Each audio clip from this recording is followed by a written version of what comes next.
মাকসান আমার কাছে, আর ওরা আমার ফলো করতেছে না।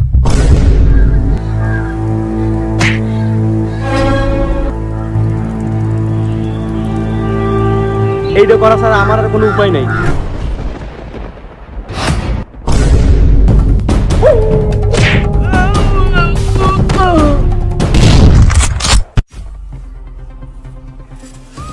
অভিজিৎ, এইটা আমাদের জন্য অনেক গর্বের বিষয়। কেন স্যার, কোন হয়েছে তাই? না অভিজিৎ, এত বড় একটা মার্ডার কেসের ইনভেস্টিগেশনের দায়িত্ব সিআইডি পাইছে, তার মানে সিআইডি অনেক দক্ষ হয়ে গেছে। স্যার এই দক্ষ টক্ষ কিছু না, এত কম দামে ইনভেস্টিগেশন সিআইডি স্যার আর কেটা করবো। অভিজিৎ, ইনভেস্টিগেশন শুরু করো।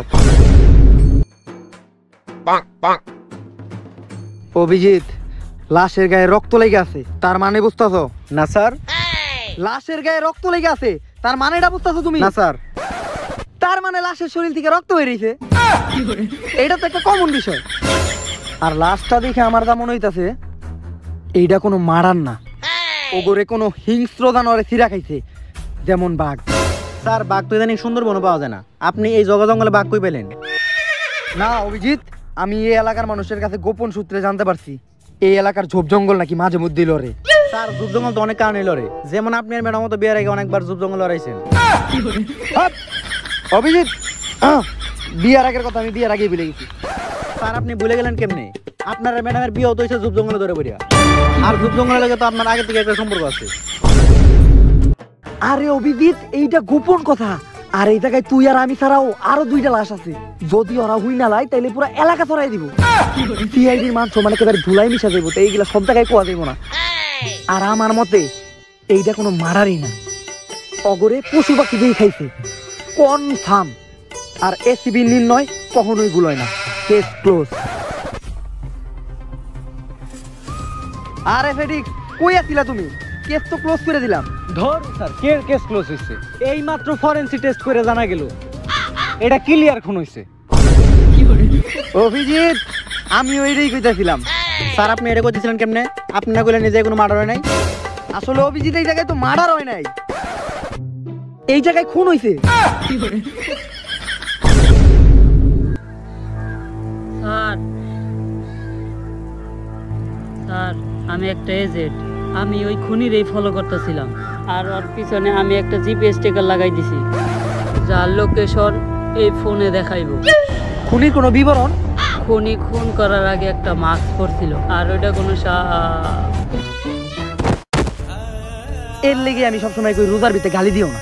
কত বড় একটা খারাপ গালি দিতে লইছিল, দেখছিলি? ওইটা কোনো আচ্ছা অভিজিৎ, সরকারের কাছে যাও, আর এই মোবাইলটা সরকারের কাছে দিয়া বলবা যে আমাকে এসিবি স্যার খুনির পিছনে একটা জিপিএস ট্র্যাকার লাগাই দিছে। স্যার কি হলো এটা? অভিজিৎ, তোমার যেইটা করতে কইছি ওইটা করো, কারণ ও তো মইরা গেছে। এই খবর আমরা 3 জন ছাড়া আর কেউ জানে না, আর আমি সবসময় দুর্নীতির পক্ষে আছি। Okay sir.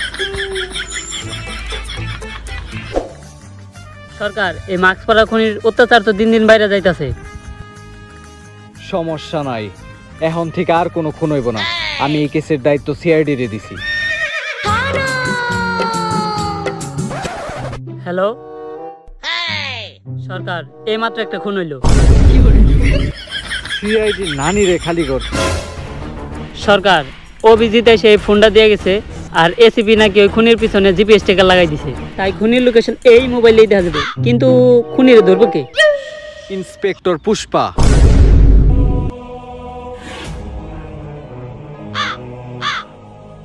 ইন্সপেক্টর পুষ্পা, সকল সমাধানের সমস্যা। স্যার, আমরা এই জায়গায় হুইয়া কি করতেছি? আমরা গোপন মিশনে আছি। আমি বুঝলাম না, আপনার বেশিরভাগ মিশন এরকম খেতে খুঁতে থাকে কে? আর কপাল বলো এটা মিশন আছিল, আপনি যেমনি আমার ঢাইকা টুইকা খেতে হইলেন, আমি তো অন্য কিছু ভাবছিলাম।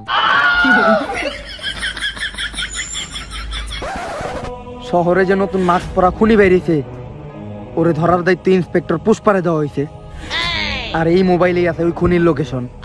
আর এই লোকেশনে স্পষ্ট লেখা আছে the clear on the house, তার মানে খুনিটি ধান খেতে আছে। আপনার ইংলিশ শিখাইছি কারা? অনলাইন থেকে শিখছি। দ্য ক্লিয়ার মানে এই খুনিটি, ইন দ্য হাউস মানে ধান খেতে আছে। স্যার হাউস মানে তো বাড়ি। হাউস মানে ধান খেত না?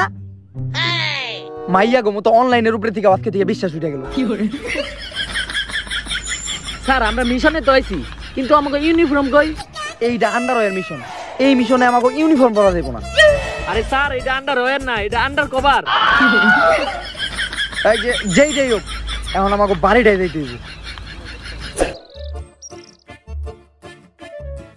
লোকেশন অনুযায়ী তো এই বাড়িটাই, ওরে কোনো মতেই পালাইতে দেওয়া যাবে না। তাড়াতাড়ি আমাকে ফোর্সের চারিদিক দিয়ে ধরে দে।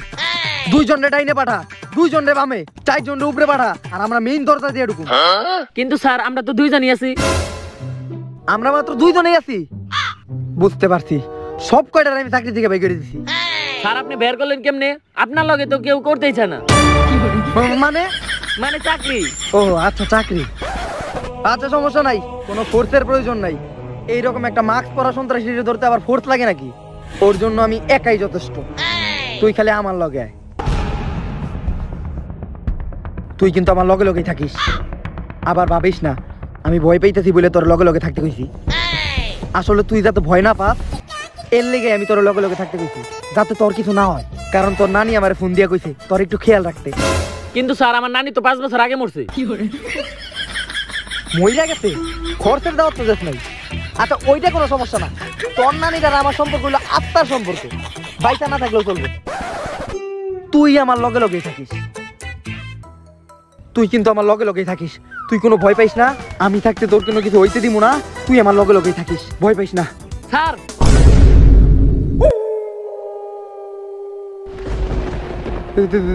তাড়াতাড়ি চেন খুল। স্যার এনে যেইটা কইছি ওইটা হুন, তাড়াতাড়ি চেন খুল। স্যার খুলছি। এইবার আস্তে আস্তে হাত ঢুকা। স্যার এই জায়গায় কেমনে? যেইটা কইছি ওইটা কর। স্যার ঢুকাইছি। এইবার মেশিনটা বাই কর। স্যার এই জায়গায় কেমনে? এই জায়গায় তো একজন মানুষ আছে। যেইটা কইছি ওইটা কর। স্যার বের করছি। এইবার ওরে গুলি কর। স্যার এইটা দিয়ে ওরে গুলি করুম কেমনে? অন্য কিছু করলে করা যায়। আরে হালার পহালা, আমি এইটা না ব্যাগের চেন খুলে বন্দুক বাই করতে কইছি। স্যার বন্দুক তো আপনার হাতে আছে। 50 টাকার একটা জোকারের মাস্ক পরে তুই নিজের অনেক বড় একটা করিমউদ্দিন ভাবতাছস। স্যার ওইটা করিমউদ্দিন না, ওইটা ক্রিমিনাল। যেই হোক তোর আর আমার দূরত্ব অনেক দূর। তুই অন থেকে এনে আইতে এইতে আমার এই বন্দুকের 5 গুলি লেগে তোরটা ফাইটা দেব, মানে মাথা।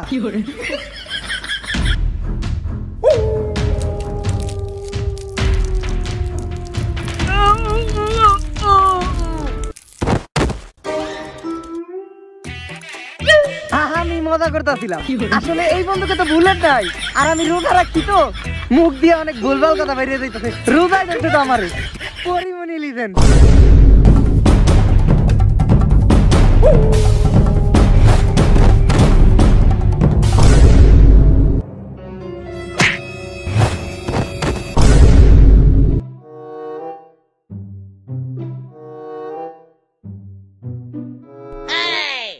দম শেষ। পুষ্পা, সকল সমাধানের সমস্যা অপাই তো আমি মারামারি শুরু করতাম। আরে তুই তো অজ্ঞান হয়ে গেছিলি, কি মারামারি ডেনে হইলো আমাকে ভিতরে। প্রথমে দুরুম করে ঘুষি মারলাম একটা নাকের ভিতরে, নাক দিয়ে রক্ত বেরিয়ে টালাস করে পড়ে গেল। কিন্তু স্যার রক্ত তো দেখলাম না। ওইটা বাদ দে, তারপর ঠাস ঠাস করে 2টা গুলি মারলাম 2 বুকে। কিন্তু স্যার রক্ত তো দেখলাম না। ওইটা বাদ দে, তারপর মাটিতে ফেলায় কতক্ষণ আরো মারলাম। মারছেন মানে?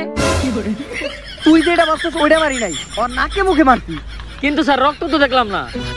পরিমণির বাচ্চার বাপরে আজ পর্যন্ত দেখতে চাইছস না স্যার। তাইলে তুই এত রক্ত দেখতে চাস কে? Sorry sir. ওরে তাড়াতাড়ি নিয়ে আমাকে সিক্রেট জেলে বন্দি করতে হইব। চল গাইস, আজকে আমি আপনাদের এমন একটি অ্যাপ্লিকেশন সম্পর্কে বলবো যার নাম হচ্ছে 1xBet, যেখানে আপনারা খুব সহজেই বেটিং করে টাকা ইনকাম করতে পারবেন। গাইস, এপ্রিল মাস চলে আসছে আর ইন্ডিয়াতে শুরু হয়েছে আইপিএল, যেটা খুবই আকর্ষণীয় হতে চলতেছে এবং এ দ্বারাও আপনারা অনেক লাভবান হতে পারবেন। এটা এমন একটি প্ল্যাটফর্ম যেখানে আপনারা খেলাধুলায় বেটিং করতে পারবেন, খেলাধুলার স্কোর দেখতে পারবেন, অনলাইনে গেম খেলতে পারবেন এবং বড় ধরনের লাভবান হতে পারবেন। আর 1xBet থেকে আমার ভালো বন্ধুরা সবচেয়ে নির্ভরযোগ্য বুকমেকার নিশ্চিত করেছেন, যেখানে আপনারা সততার সাথে আপনাদের জয়গুলো পাবেন। আর আমার সাবস্ক্রাইবাররা পেয়ে যেতে পারেন 26,000 টাকা পর্যন্ত আমার এই প্রোমো কোডটি ইউজ করলে। আর এটি দ্বারা যেতে টাকা আপনারা উইথড্র করতে পারেন পেটিএম বা অন্যান্য ব্যাংক অ্যাকাউন্টের মাধ্যমে। তো গাইস আর দেরি কিসের, এক্ষুনি ডেসক্রিপশন বক্স বা কমেন্ট সেকশনে দেওয়া লিংক থেকে যান, রেজিস্ট্রেশন করে গেম খেলুন, 8 টাকা কামান। ধন্যবাদ। মাস্কম্যান রে এই জেলে আটকে রাখছি, আর মাস্কটা? ওইটাও হেফাজতে আছে। কিন্তু এরকম একটা জেল ওর আটকে রাখলি কেন? ও তো যে কোনো সময় পালিয়ে যেতে পারে। এইটাই ইন্সপেক্টর পুষ্পার জেল। বিশ্বের বড় বড় ক্রিমিনাল গুলো এই জেল থেকে পালিয়ে যেতে পারেন। অ্যান্ডার রাসেল, ক্রিস গেল, সাকিব আল হাসান। কিন্তু ওরা তো ক্রিমিনাল না, ওরা তো খেলোয়াড়। তাইলে বিশ্বের সবচেয়ে বড় ক্রিমিনাল জনি সিনস এটাই বন্দি ছিল। ও তো খেলোয়াড়। খেলোয়াড়? তাইলে মোবাইলে ওই দিনকে আমি ওরে কয়েকদিন ড্রেসে দেখলাম। আরে ওই তো শুধু খেলে না, অভিনয় করে। আর ওইটা হয়তো নাটকের ছোট্ট একটা পার্ট ছিল। আচ্ছা যাই হোক, আপনি কোনো চিন্তা করেন না, এই জেলখানা অ্যান্টি সিকিউরিটি দিয়ে বানানো। এই জেলখানা থেকে পালানো খালি মুশকিলই না, মুশকিল। আর স্যার আপনি তো জানেন যে আমার অনেক দিনের শখ আমি র্যাপার হমু, তাই আমি একটা নতুন র্যাপ লিখছি, আপনি একটু শুনেন। এত ভিড় বাট্টা সাইড দে, লাইনে খারাপ হইন দে, কিডনিতে জ্বর থাকলে তুই মেসেজ দে আমার ফোনে। মন যে তোর উতাল পাতাল যাইতে চাই রে বাইরে, তুই যদি আরেকবার দাঁত আমি বিচার দিমু তোর মায়েরে। তুই এত মেকআপ মাইরা পাটমার আজকে বাইরে, তোর মতো আরেকটাও আবাল মাইয়া টিকটকে তে নাই রে। আমি র্যাপার, আমার নাই কোনো পাট বা ভাব। স্যার আপনি র্যাপের কইরা দিছেন পুরা মাইরে বাপ। স্যার জেলখানা ভেঙে তো মাস্কম্যান নিয়ে পালিয়ে গেছে। তাইলে মাস্ক? মাস্ক নিয়ে আপনি কোনো চিন্তা করেন না, মাস্ক হেফাজতেই আছে। মাস্ক আমি এত সিকিউরিটির ভিতরে রাখছি, মাস্ক নেওয়া অসম্ভব। স্যার মাস্কও নিয়ে গেছে। হয়ে গেছে অসম্ভবের নানির খালি ঘর। বস যে মাস্ক নিছে আমি তার ক্লিয়ার চেহারা দেখছি। সরকার আপনি কোনো চিন্তাই করেন না, এখনই স্কেচম্যানরে ডাক দে, ওর চেহারা রাখতে হইব। আর সরকার আমার র্যাপার হওয়ার বিষয়টা যদি আপনি একটু দেখতেন। কিন্তু তোর র্যাপটা তো কপি কপি লাগে, কনে যেন শুনছিলাম। আরে সরকার আমি টিকটকে র্যাপ শুনুম কেমনে, আমার মোবাইলে তো টিকটকই নাই। স্যার এই যে গরু গোবিন্দ। গরু গোবিন্দ? পরে না আমি স্কেচম্যানের কাছে নিতে কইলাম। স্যার ও গরুটা দেখলে যে কোনো কিছু আঁকাই দিতে পারে। এই মামা মানে? মানে গরুর মুখ দেখলে। ও আচ্ছা, মুখ দেখলে। গোবিন্দ আমার একটা ক্রিমিনালের স্কেচ আঁকতে হইব। তুই বিবরণ দে, আমি গরুটা দেখে আঁকাই দিয়েছি।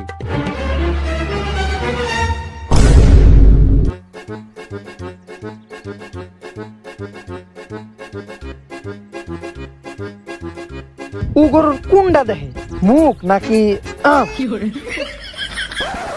এই নে ডান। ওয়েলকাম। থ্যাংক ইউ কইছি কাটা তোরে। দানব তো ধন্যবাদ না, তাড়াতাড়ি ওরে ধরে আনার ব্যবস্থা কর। স্যার ওরে তুই নিয়ে আইছি, স্কেচ অনুযায়ী ওই।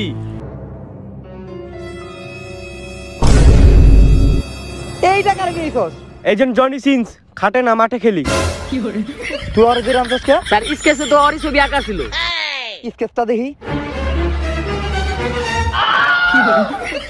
তুই গোবিন্দরে কার বিবরণ দিছস? স্যার আমি যেটা দেখছি ওইটাই তো কমু। সারা দিন এই গুলাইটা হচ্ছে, পুরো টাইম ওর ভিডিও দেখতাছি, এটা আমি বুঝতে পারছি। কিরে এটা তো আমার গুরুর ছবি, ছবিটা আমার দিস, বাসা ফ্রেম করে টানে রাখু। এই মাছ পরা ক্রিমিনালের কেমনে ধরুম ওইটাই বুঝতে পারতাছি না। খারাপ এই জায়গায় একদিন থেকে উপরে করতে পারে খ্রিস্টোপার। তাইলে তোরা ক্রিস্টোফারের কাছেই যা, আমি এদিকটা দেখতাছি।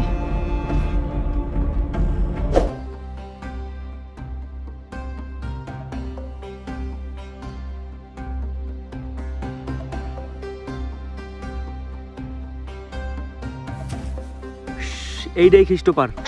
হ্যাঁ এক পায়ে দাঁড়িয়ে আছে গে, হের পাও ব্যথা করে না? আমি ক্রিস্টোফার। এরকম ব্যথা বেদনা সাধারণ মানুষের শরীরে ধরে, আমার শরীরে না। স্যার এই যে আপনার ব্যথার ট্যাবলেট। হেই, রোজা রাখছি। আচ্ছা তাইলে দাঁড়ান পানি নিয়ে আসি। আমি ক্রিস্টোফার, আমি ভূত ভবিষ্যৎ সবকিছু নিয়ে চিন্তা করতে পারি। আর আমি সবসময় ওইটাই ভাবি যে এইটা কখনো হইব না, তার জন্য আমার মানুষ ক্রিস্টোফার বলে। আর এই ধরনের মানুষরা আমাকে এলাকায় পাগল বলে। আচ্ছা কত সমস্যা কি? এই শহরে নতুন একটা খুনি বেরিয়েছে যে সবসময় মাস্ক পরে খুন করে, কিন্তু ওরে কেউই ধরতে পারতেছে না। হ্যালো কি? স্যার এই মাত্র ফোন দিছিল, আবার নতুন একটা খুন হয়েছে। স্পটে চলো।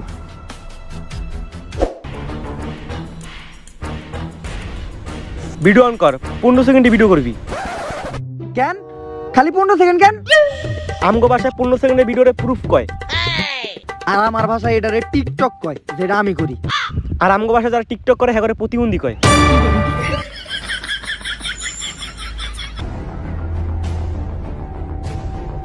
এইটা তো কোনো সাধারণ খুন না, ধরতে গেলে এটা তো কোনো খুনই না, এই সব কিছুই তো ওই মার্কসের কাজ। আমার এই বইয়ে সব আছে, নেক্সট খুন কই হইব ওইটাও আমি জানি। তাই এই সব খুন ঠেকাইতে হইলে আমাকে তাড়াতাড়ি মার্কসটা আটকাইতে হইব। চলেন তেলে। আমি গন্ধ পাইতাছি, মার্কসটা এই আশেপাশেই আছে। একেবারে কুত্তার নাক। হালার পহালা আর একটা উল্টা পাল্টা কথা কইলে এমন মাইর দিমু যেই মাইর রানবীর কাপুর আর আলিয়া ভাটের বাসর রাইতে হয় নাই। এখন ওই মার্কসটারে বাই করতে গেলে আমার একটা শায়রি কইতে হইব। কিছু পোলাপান এমনি দিনে ফাইজলামি করে আর রোজার দিনে হয়ে যায় ভালা। ও ওয়াওয়া ওয়াওয়া। কিছু পোলাপান এমনি দিনে ফাইজলামি করে আর রোজার দিনে হয়ে যায় ভালা। মার্কম্যান তুই যদি এখন না বাইরস আমি সবাইরে কয়ে দিমু তোর টাকালা। আরে আমি তো চুলের কথা কইতেছিলাম, চুল কালা চুল।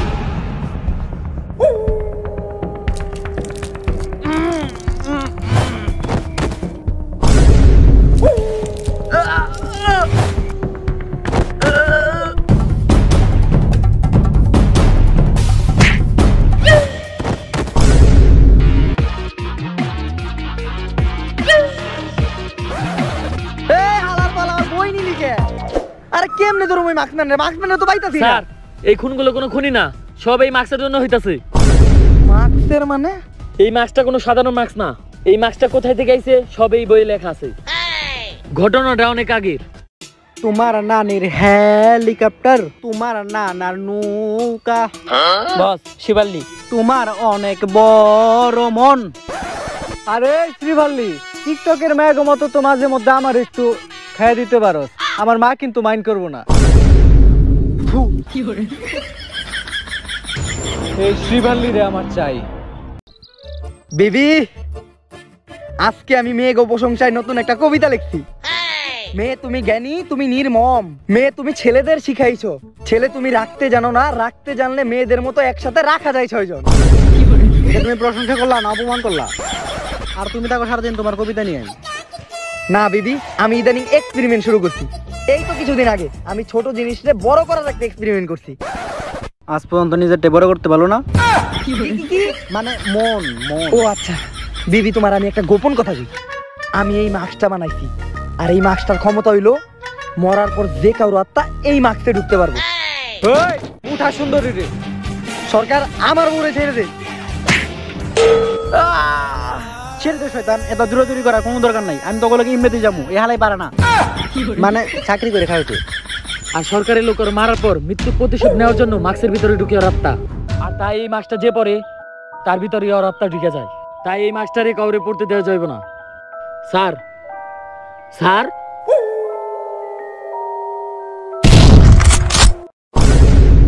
সো গাইস, যদি ভিডিওটা ভালো লাগে ফটাফট লাইক কমেন্ট এন্ড শেয়ার করে দেন। এন্ড এই ভিডিওর পার্ট 2 যদি চান তাহলে কমেন্ট সেকশনে লেখেন যে পার্ট 2 চাই। আর গাইস আপনারা যদি চান আমি ব্লগিং করি তাহলে ফটাফট কমেন্টে জানান, কজ আমি ব্লগিং চ্যানেল খুলতেছি। আর গাইস আমার ব্লগিং চ্যানেলের আপডেট কিন্তু আমি আমার ইনস্টাগ্রামে দিয়ে দিব। আমার ইনস্টাগ্রামে এক্ষুনি যেয়ে ফলো করেন, ইনস্টাগ্রামের নাম ইটস সোমর। আর গাইস আমাদের ফেসবুক পেজও ফলো করতে হবে, ডেসক্রিপশন বক্সে লিংক দেওয়া আছে, কজ আমরা ফেসবুক পেজে এখন থেকে রেগুলার ফানি শর্ট কন্টেন্ট ছাড়বো। তো গাইস আজকে আর বেশি কথা বলবো না, ব্লগিং চ্যানেল চাইলে অবশ্যই কমেন্ট জানান, আর বেশি বেশি লাইক কমেন্ট শেয়ার করে দেন। এন্ড কেজিএফ পার্ট 2 কিন্তু আসতেছে। আল্লাহ হাফেজ।